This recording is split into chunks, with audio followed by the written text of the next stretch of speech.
Welcome to Madasaling Pinoy, your prayer partner. Ngayon ay Lunes na ika-32 linggo sa karaniwang panahon. Ang mabuting balita ng Panginoon ayon kay San Lucas. Noong panahong iyon, sinabi ni Jesus sa kanyang mga alagad, "Hindi mawawala kahit kailan ang mga sanhi ng pagkakasala, ngunit nakapangingilabot ang sasapitin ng taong panggagalingan nito.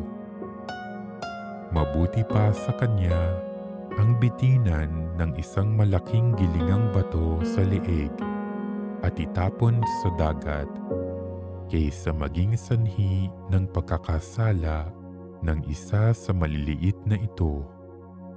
Kaya't mag-ingat kayo. Kung magkasala ang kapatid mo, pagsabihan mo, at kung siya'y magsisi, patawarin mo. Kung makapito siyang magkasala sa iyo sa maghapon, at makapito ring lumapit sa iyo at magsabing, "Nagsisisi ako," patawarin mo. Sinabi ng mga apostol sa Panginoon, "Dagdagan po ninyo ang aming pananalig sa Diyos." Tumugon ang Panginoon, "Kung maging sinlaki man lamang ng butil ng mustasa ang inyong pananalig sa Diyos, masasabi ninyo sa puno ng sikomorong ito, 'Mabunot ka at matanim sa dagat,' at tatalima ito sa inyo."